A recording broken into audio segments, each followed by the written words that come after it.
muhabwe umugisha n'Imana kuba dukurikira, turabakunda kandi tukabifuriza ibyiza. Uyu munsi rero tugiye kubasobanurira kuri byinshi mwagiye mutubaza, mwashatse gusobanurirwa kugira ngo mubimenye, mwagira umugisha wo kugira ngo mubihabwe. Uyu munsi rero ikintu tugiye kubasobanuriraho, tugiye kuvuga ku bintu bitandukanye, ariko tunavuga ku bintu bimwe na bimwe benshi bakunze kubona mu nzozi, mwiyere kwishurirwa tableau. Za nzozi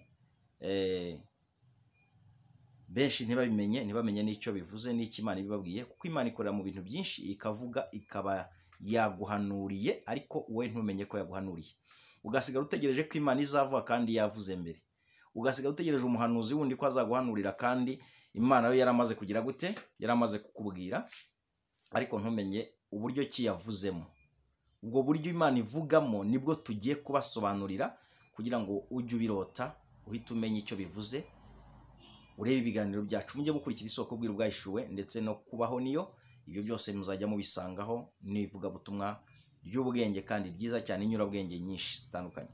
Uyu munsi tugiye guhera ku bigori, cyangwa se ku kintu gisobanura ikigeragezo. Kuko ibigori benshi barabimbajije, abati kubona ibigori byumye, ibibisi biri mu murima, ibisaruye bisobanura iki? Ibyo bigori rero tuje kubibasobanuraho kugira ngo murusheho gusobanukirwa ibigori bisobanura ibigeragezo n'ibigori bisobanura amasezerano, ko biri mu buryo bubiri. Ubwo buryo bubiri, hari ibisobanura ibigeragezo, hari n'ibisobanura amasezerano n'imigisha. Ese twamenya kubitandukanya gute? Nibyo tugiye kubasobanurira. Reka rero duhere ku bigori bisobanura ibigeragezo. Ushobora kubona ukamenya ko bisobanura ibigeragezo, dukurikizeho ibigori bisobanura amasezerano n'imigisha. Ikizakubwira nurota ubona ufite ibigori byumye, ibi muri kureba bikaba byumye rwose, bimeze gutyo, ureba ujye umenya ko bisobanura ibigeragezo bikomeye uba ugiye gucamo. Bisobanura ibigeragezo bikomeye uba ugiye gucamo. Aho rero Imana ibiguhanuriye idakoresheje umuntu, idakoresheje abahanuzi bayo, ahubwo ikoresheje bimwe mu bihingwa Imana iba yarashyize ku isi. Ibi bigori rero bisobanura ibigeragezo bikomeye. Wakibona cyokeje, gisobanura ikigeragezo gikomeye n'igihanda, ndetse uba ugiye gucamo kigushaririye bikomeye. Wakibona ari kibisi gutya nyine uko kimeze cyumye, ujye umenya ko gisobanura ikigeragezo gikomeye ugiye gucamo. Noneho nuzabona ibi bigori bitetse ukwabyo, nta kindi kintu bivangiyemo, ujye umenya ko ibyo bigori biri kukubwira ko ufite amasezerano n'imigisha, ariko binyujijwe mu ntege nke, ufite intege nkeya. Iyo bitetse byonyine ukwabyo gusa, byaba bihunguye biri ukwabyo, nta kindi kintu kirimo, bisobanura icyo ngicyo, ni intege nke, ni amasezerano yo gusohorezwa, ariko ufitemo intege nke. Noneho nubona kwa kundi ubona imvungure, bazita imvungure cyangwa se impungure ziri kumwe n'ibishyimbo, byo bisobanura amasezerano n'imigisha. Biba bitandukanye rero, mujye mumenya kubitandukanya. Niyo mpamvu tubibatandukaniriza, kugira ngo buri wese atazajya abona ibintu akayoberwa uko byasobanurwa, kandi Imana iba yahanuye. Urumva Imana ibikoresheje buri kimwe cyose, kandi ikabirahanuye idakoresheje umuntu. Aka gaparite rero k'ibi bigori bisobanura ibigeragezo tukavuyeho, katwimukire ku bindi, tujye ku bigori bisobanura amasezerano n'imigisha. Ibigori nubibona biri mu murima bikimera kuriya biba bikimera, biba bisobanura amasezerano n'imigisha bikiri kure ubutarahabwa. Iyo bigeze muri cya gihe cy'uko bimaze guheka, babyita bimwe ngo hari aho biba bimaze kubwejagura, abandi bihetse nyine bizanyemo ibigori mu bishishwa, ariko bitarera bizanye imisatsi ya mbere cyangwa iya kabiri, urumva biba biringaniye, biba bisobanura amasezerano ageze igihe kiri mwayene wenda kuyahabwa ariko bitaragira igihe ugeze uri hafi yo kuyahabwa ariko bikiringaniye. Ni amasezerano n'imigisha ugeze igihe cy'uko wenda kuyahabwa ariko utarayahabwa haburaho gatoya. Yego. Noneho ibigori byeze by'imihonge, bikaba byeze ariko ari imihonge, bigifite amata mw'imbere muri byo, bikaba bisaruye cyangwa se bidasaruye ariko ubona ko byeze, bitumye ariko ubwo biri imihonge.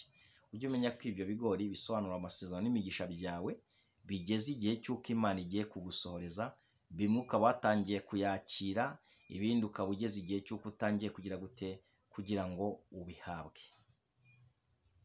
Ni iki bigori bisobanura amasezerano, ni uko biba bimeze, bibisi, biri mu murima, bisaruye cyangwa se bidasaruye ariko byeze, bikirimwo amata. Yego. Ikigori cyose cyashizemo amata kigashiramwo amata yacyo, ujye umenya ko gisobanura ikigeragezo, ariko ibi ngibi kirimo amata bisobanura amasezerano n'imigisha uba uri guhabwa cyangwa ugiye guhabwa. Yego. Reka rero twimukire ku kandi gaparite k'ibiribwa n'ibindi bitandukanye byinshi. Nubona ikintu bita ibitoki, ibitoki bitari ibiribwa bisobanura amasezerano n'imigisha ariko avangiye. Kariya gakashi k'imbere muri biriya bitoki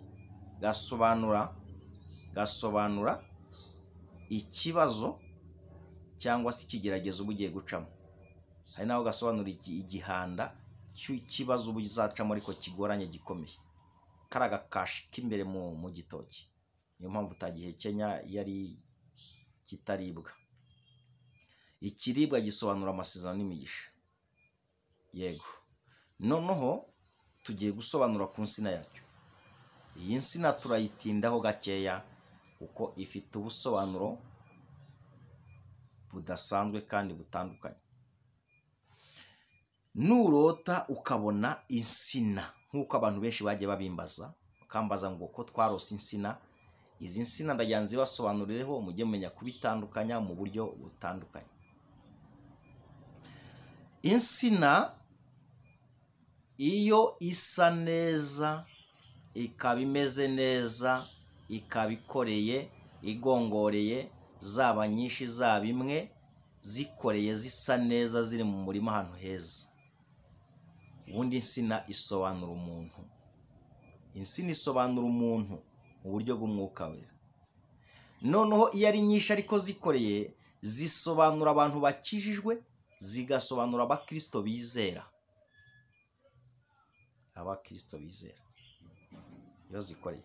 Nuzibona ziri mu murima ari nyinshi, ujye umenya ko ako gace karimo abantu bubaha Imana, Imana yemera, kuko insina imwe gusa ibisobanura umuntu imeze neza ishishe, ubona isa neza ishishe. Noneho igitoki cyayo kigasobanura amasezerano n'imigisha iyo ari ikiribwa. Iyo atari ikiribwa nababwiye ngo gisobanura amasezerano n'imigisha ariko harimo ikibazo ku bwa ya nkashi yawe nasobanuye, ngira ngo mwabyumvishe simbisubiramo. Nubona ari insina ari nyinshi ujye umenya ko aho hantu Imana iri kukubwira ngo harimo abakristo muri ako gace Imana yemera, yizera, bayikiranukira. Nubona Imana iri kukwereka ko za nsina zisa neza, niyo yaba imwe ariko isa neza, nta bijangara biriho cyangwa se ibishangara, nta mwanda nyine biriya bishangara bifite, yaba ibigogomwa byo hasi byashaje, yaba ibyo hejuru byashaje, bitagongoreye muri make, ujye umenya ko Imana ivuga ko uwo muntu adakijijwe iyo itagongoreye. Iyo igongoreye isa neza ni umukristo wejejwe, ni umuntu ukijijwe. Noneho nubona insina nyinshi zitagongoreye, zifite ibigogomwa bifite ibihunda bya bishangara, ujye umenya ngo ni abantu badakijijwe, kuko bya bishangara bisobanura icyaha, bigasobanura imyuka mibi, bya bishangara by'insina. Aho rero tujye dusobanukirwa, tumenye ko ari ikibishatse kuvuga, ari cyo Imana ibishatse kutubwira, ibiduhanuriye benshi ntitubimenye, ariko ikaba ibisobanuye neza, kuko Imana ivugira mu migani, ikavugira mu nzozi, mu iyerekwa, ihishurirwa, ibintu byinshi. Bya bindi nagiye mbabwira ngo Imana igenda ivugira mu kintu icyo ari cyo cyose, ariko abantu ntibahishurirwe. Nanjye kugira ngo mbimenye nuko Imana yagiye imbwira buri kintu cyose cyo gisobanuye kiri ku isi, mu mwuka wera ndetse no mu mubiri. Ibi bintu nkarushaho kubisobanura n'ubwoko bwayo kugira ngo barusheho kubimenya. Yego. Niyo mpamvu rero insina iba izisobanura umuntu mu buryo bw'umwuka wera. Mu mubiri naho igasobanura umuntu. Niyo mpamvu uzabirota ukamenya ko ari umuntu ikubwiye. Icyo uzitaho gusa ni ukumenya ngo iyi nsina iragize, iyi nsina iragongoreye cyangwa ntigongoreye, iyi nsina irakoreye cyangwa ntikoreye. Ibyo aba ari byo uzitaho kumenya. Yego.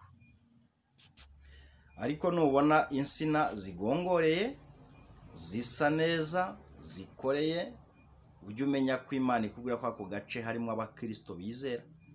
Kuko insina nababwiye ko iyo ari isobanura umuntu, iyo ari nyinshi zigongoreye, zikoreye zisobanura abakristo benshi, iyo zidakoreye zisobanura abakristo benshi ariko badakijijwe.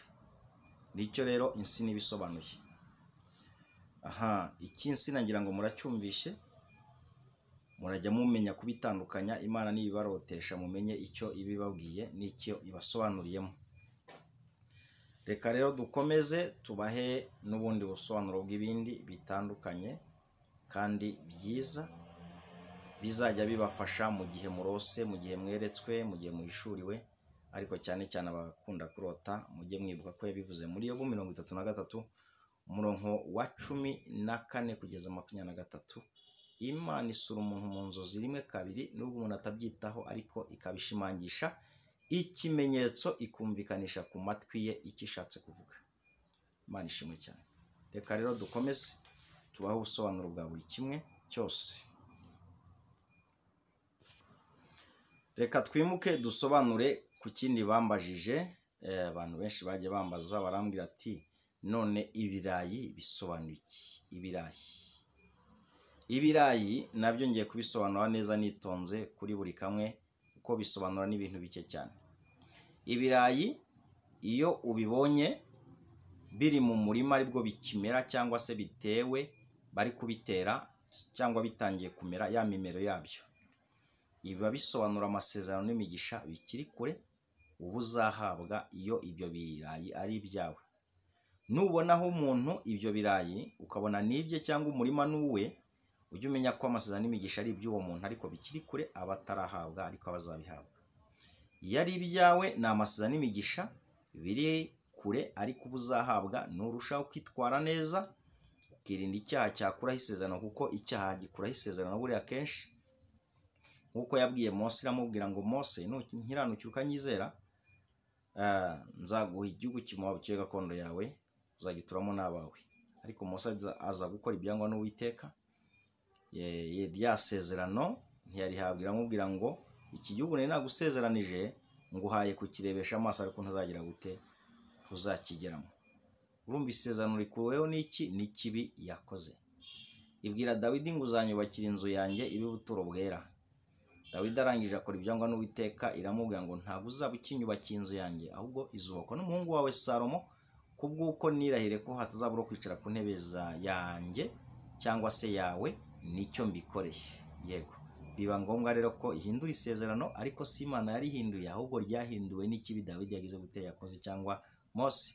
Ariko Simiyoni we yarinze isezerano, arindira umwami Imana, asaza ari uko abonye umwami Imana, aravuga ati sezera umugaragu wawe kuko usoza isezerano wavuganye nanjye, agakiza amaso yanjye abonye agakiza kanjye cyangwa se kawe. Aho rero nagira ngo bisobanure neza ho gatoya kugira ngo twikomereze, ariko uzi neza ko isezerano rikurwaho n'icyo umuntu yakoze. Aho rero iyo witwaye neza, isezerano ryawe ntabwo rivaho, nta n'ikirikuraho, irindi ijambo ryayo ikarisoza, ikarikurikirana kurinda risoye.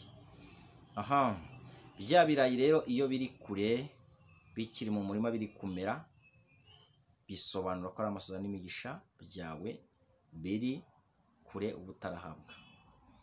Aha, iyo ubona bigeze mu gihe cy'uko bitangiye kwera ariko bitarera neza, bisobanura ko ari amasezerano n'imigisha yawe ageze mwayene wenda kuhabwa, ariko haburamwo akantu, haburamwo igihe gito kugira ngo bihabwe. Biba bigeze mwayene cyo kugira ngo uhabwe amasezerano wenda kuyahabwa. Nurushaho kwitwara neza n'ubundi Imana izagira gute, izabisohoza kandi irindi jambo ryayo. Uburyo bwa gatatu rero ni uburyo bw'uko hari abarota bakabona ibirayi birakuye, cyangwa se bagiye kubigura muri botike cyangwa se n'ahandi mu isoko, bya birayi bikuye byeze biri ku modoka irabizanye, ubonye ufite ibirayi uri gucuruza cyangwa se urabihawe.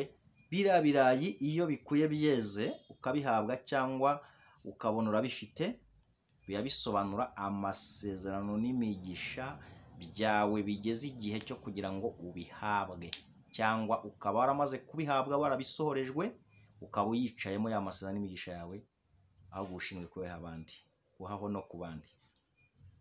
Nubona rero uri kubitanga, Imana ibiri kukubwira ngo ntuwizirikane ubwawe, ahubwo hana mugenzi wawe umuheho nawe ko gutanga biruta guhabwa, kandi icyo utanze nicyo cyawe, icyo ufite si icyawe ahubwo icyo utanze nicyo cyawe.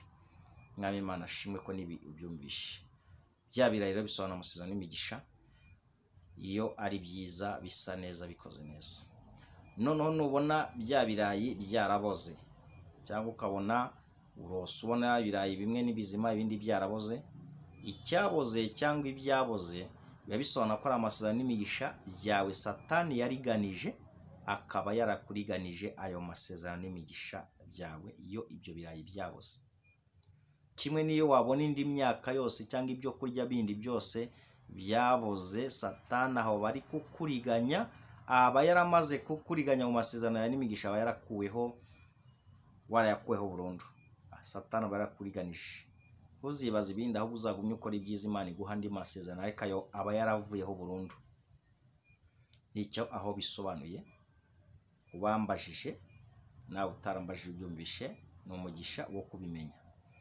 Reka rero ibi birayi twimuke tubiveho, kongera ngo murabyumvishe muranabisobanukiwe, nibwo busobanuro bwabyo. Ariko mbibutsa ko Imana ikorera mu kintu icyo ari cyo cyose, ikakubwira, ikakumenyesha, ikakubwira buri kimwe, ikakubwira ngo gutya ibi nibi, ikanyuriza mu kintu ikabira guhanuriye. Ntabwo Imana rero ikoresha abantu gusa, inyurira no mu bindi. Nonese ntabwo muzi ko ibibugu inda kwa Farawo n'ibikeri cyakoze akazi Imana ikabikoresha? Imaze kubikoresha kwa Farawo kandi hari abantu. Kabiri, ntabwo muzi ibibindi ni muri kwa Gideyoni ara kuri ziriya nkike z'Yeriko zari zarananiranye, Imana ntiyabikoresheje? Ntabwo muzi se amazi hari kwa Nowa, iriya nyanja, uriya mwuzure uko byagenze? Uriya mwuzure ntabwo muzi ukuntu byagenze? Ifite abakozi benshi. Ntabwo mujya musoma se ngo murebe uburyo ki Amavubi Imana yakoresheje akirukana ibihugu 4 harimo n'Abayebusi, Abahivi n'Abayebusi n'abandi benshi. Ibihugu 4 byose bikirukanwa n'Amavubi. Si ibyo gusa, ubuso rwasaya rw'indogobe ntabwo rwakoze akazi kuri Samusoni akoresheje yicisha bari abantu b'abagome babanzi b'umusaraba cyangwa abanzi b'ibyiza. Ifite abakozi benshi, nahita gukoresha ifite benshi yakoresha, ariko nkwifurije kugira ngo ntuzave muri uwo murongo, ahubwo uzagume mu murongo Imana ishaka igukoreshe, nawe ube igikoresho kizima cyera gishyitse kandi gishimwa n'Imana. Kuko yabivuze mu Maroma ibice 12 umurongo wa 1 kugeza 2, ravuga ngo nuko bene data ndabinginga kubw'imbabazi z'Imana ngo mutange imibiri yanyu y'ibitambo bizima byera bishimwa n'Imana, ariko kwikorera kwanyu gukwira, ariko nimwishurane n'abiki gihe, ahubwo muhinduke rwose mugize imitima mishya. Ibyo nibyo nshimasha kandi bitunganiye Imana rwose. Imana ishimwe cyane. Hinduka igikoresho kizima cyiza, nuko no muri Timoteyo yaravuze ngo mu nzu y'Imana haba nk'ibintu bigize gusa, ahubwo mu nzu y'inyumba habamo n'iby'ibikoresho bizima, ubu igikoresho kizima. Icyo nkwifurisha, reka twikomereze maze turusheho kubasobanura, namwe musobanukirwe ibyo mwarotaga, ibyo mwerekwaga, bimwe mwari mukeneye kumenya mutamenyaga. Uwo munsi ni uwanyu wo kugira ngo mubisobanukirwe kandi mubimenye, ntihazagire urujijo rwongera kuzaho, ahubwo ujye ukirota uhita uvuga ngo hari umukozi w'Imana, hari umwana w'Imana wasobanuye ibi n'ibi, maze ambwira ibi n'ibi, ambwira gutyo uko nuko. Reka rero twimukire ku kindi nacyo tugisobanuriye. Reka rero uyu munsi tuhindukire tuvuge noneho ku kindi tugisobanurireho. Ikintu ngiye kubabwiraho ikintu bita amagi y'inkoko. Amagi y'inkoko. Amagi y'inkoko. Amagi y'inkoko ngiye gusobanura ku igi ribisi, ku magi menshi, ndetse mvuge no ku magi atetse.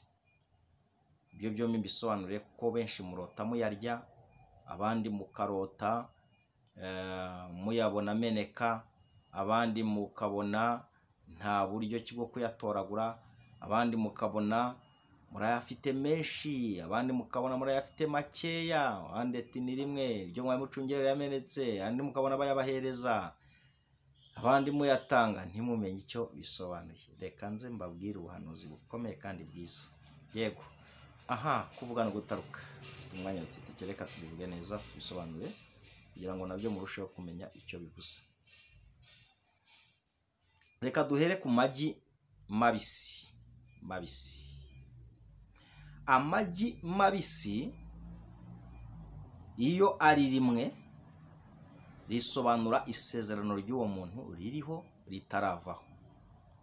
Nyihangane ngasubiremo, risobanura isezerano n'imigisha by'uwo muntu ritaravaho, ahubwo ririho. Igi rimwe nubona urifite ujye umenya ko ari cyo risobanura. Nubona uyafite ari menshi, ukabona uyafite ari menshi, uzaserebure. Bisobanura ko Imana ikuvuga ngo dore amasezerano yawe n'imigisha byawe birahari, ahubwo ugumye kubirinda. Kandi uzabirindisha iki? Uzabirindisha icyo yakubujije. Iyo rya jambo nyambabwira ngo mu masezerano n'imigisha byawe byose Imana yagusezeranije ujye ubirindisha icyo yakubujije. Cya gihe ya magi ufite na amasezerano n'imigisha byawe biriho bitaravaho, Imana ibiri kukubwira ngo dore mwana wanjye, ufite amasezerano yawe aracyariho, ndacyayarinze, ndacyayagufitiye, kandi uzayasohorezwa n'urushaho kwirinda ugakora ibyiza Imana ishaka. Amagi menshi rero kubabonaga muri kuyatoragura ni imigisha n'amasezerano Imana bigiye kubaha. Ishobora gukoresha abantu, ishobora kugukoresha ukajya mu kazi, ishobora gukoresha abandi, ariko ni amasezerano n'imigisha byawe biba biriho, Imana iba izaguha. Ibizaguha cyangwa se bigufitiye, uburi buhabwe cyangwa ubuzahabwa. Imana ishimwe. Nubibona ku wundi ayafite, uzamenye ko nawe ari amasezerano n'imigisha byiwe. Nubona sasa uri kuyaha umuntu, ujye umenya ko Imana igushaka mu mutima wo gutanga. Ku masezerano ufite, ku migisha wasohorejwe, ntiwizirikane ubwawe. Aho ni Imana ibikubwiye. Ntuzanangire umutima cyangwa ukumva ijwi rikubwira ngo mwana wanjye girira neza uriye, cyangwa kumva umugiriye impuhwe nta n'Imana ivuze. Ibikoreye mu mutima nama wawe. Imana ivuga kenshi kandi ivuga muri byinshi. Yobu 33 14 kugeza 23. Imana isura umuntu mu nzozi rimwe kabiri gatatu, nubwo umuntu atabyitaye ikabishimangisha ikimenyetso kumvukanisha ibishaka kuvuga ku matwi ye.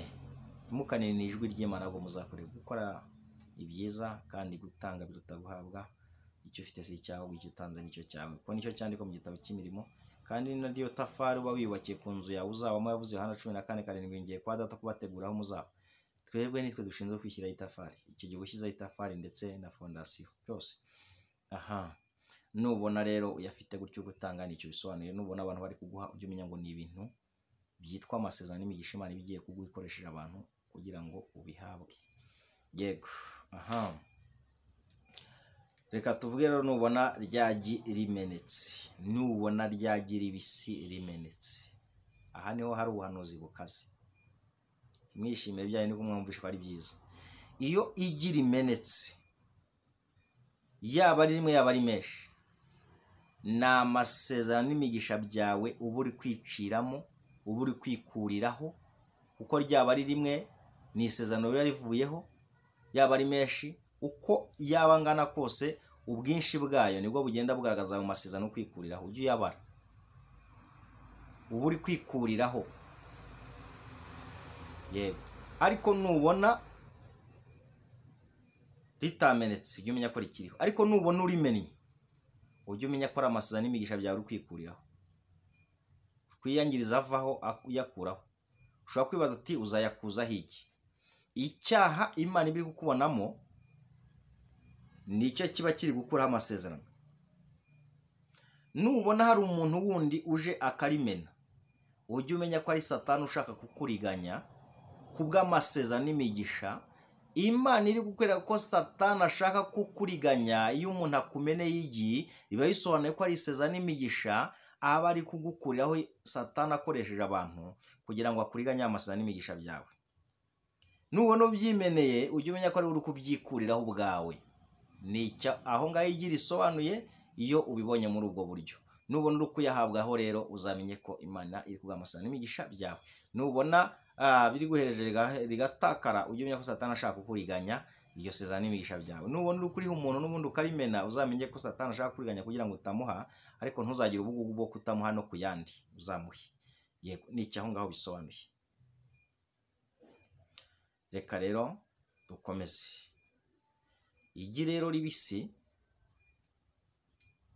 nicyo risobanuye ku muntu uwo ari we wese wabyibonaho, wabibona no ku wundi, ujye umenya ko igi ribisi aricyo risobanuye.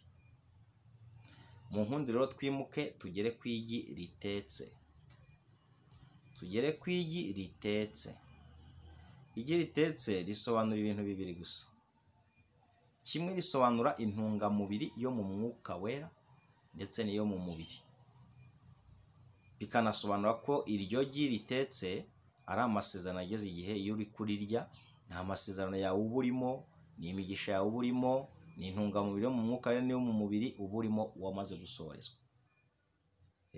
Kubona uri kuritonora uba ugiye kuyahabwa, utangiye kuyahabwa kugira ngo uyaryeho.